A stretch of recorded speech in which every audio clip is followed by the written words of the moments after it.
কথা বললেন, বিবি সন্তানের কথা বললেন। ওগো স্বামী, আপনি যেখানে থাকুন না কেন, তাড়াতাড়ি আপনি চলে আসুন।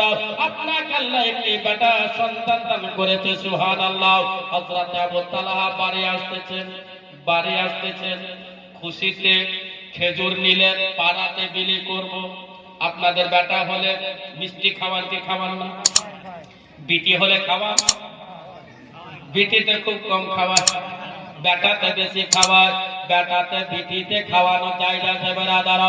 হযরত আবু তালহা রাদিয়াল্লাহু তাআলা আনহু সঙ্গে সঙ্গে খেজুরের এক বস্তা নিলেন, বিবির জন্য কাপড় নিলেন, মায়েদের জন্য কাপড় নিলেন, বাচ্চার জন্য পোশাক নিয়ে নিলেন। আমার বেটা সন্তান হয়েছে, কাপড় নিয়ে চলে আসতেছে। ঠিক এখান থেকে সুবহানাল্লাহ বেশি দূর নয়, পরিবাটি মাদ্রাসা কত দূরে আছে বাবা? এইরকম টাইমের মধ্যে এই জায়গাতে চলে এসেছে।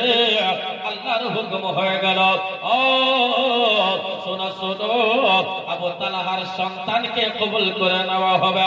হযরত উম্মে সুলাইমা রাদিয়াল্লাহু তাআলা আনহা দুধ দিতেছিলেন। সুবহানাল্লাহ। মার কোলে দুধ পান করতে করতে সন্তান ইন্তেকাল করে গেল, সন্তান মারা গেল, সন্তান দুনিয়া থেকে বিদায় নিয়ে নিল। হযরত উম্মে সুলাইম দেখতেছে, বেটা বেটা, ও বেটা, চোখে মুখে হাত দাও, বেটা দুনিয়ার বুকে নাই। সঙ্গে সঙ্গে কান্না করতে লাগলো, হাবিবি ইয়া রাসূলুল্লাহ সাল্লাল্লাহু আলাইহি ওয়াসাল্লাম, নবী গো, আপনার কথা মোতাবেক আপনি দোয়া করে দিয়েছিলেন, বলে আমাকে আল্লাহ একটি সন্তান দান করেছিলেন, আবার সন্তান নিয়ে নিলেন।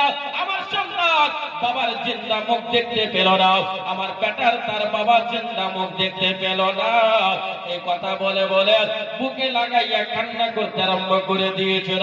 সুবহানাল্লাহ। সঙ্গে সঙ্গে একটা সাদা কাপড় নিলেন। কি নিলেন? সাদা কাপড় নিলেন। নেওয়ার পরে পরে আল্লাহর নবীর কথা আছে, তোমার বাড়িতে যদি মাইয়াত থাকে, যদি কোনো ব্যক্তি মরে থাকে, ওই টাইমেও স্বামীর সম্মান করতে হবে, স্বামীর মর্যাদা মর্যাদা রাখতে হবে, স্বামীকে ইজ্জত করতে হবে। ওগো সুন্দর করে মা জননীরা, ওগো সুন্দরী মা জননীরা, মন দিয়ে শুনুন, আপনার বাড়িতে যত বিপদ থাকুন না কেন, আপনার স্বামীর ইজ্জতকে বজায় রাখতে হবে। আপনি যত বড় হাফিজা হয়ে যান, যত বড় আলেমা হয়ে যান, যত বড় ফাজিলা হয়ে যান, যত বড় কারিয়া কোরআন হয়ে যান, পৃথিবীর বুকে সবচেয়ে বেশি শক্তিশালী যদি হয়ে যান, তাও আপনার জন্য জান্নাত ওগো মা জননী স্বামীর পায়ের নিচে রাখা হয়েছে। একবার জোরে বলুন সুবহানাল্লাহ। স্বামীর পায়ের নিচে 12টা শেষ হবে, 2-3 মিনিট আরো আছে।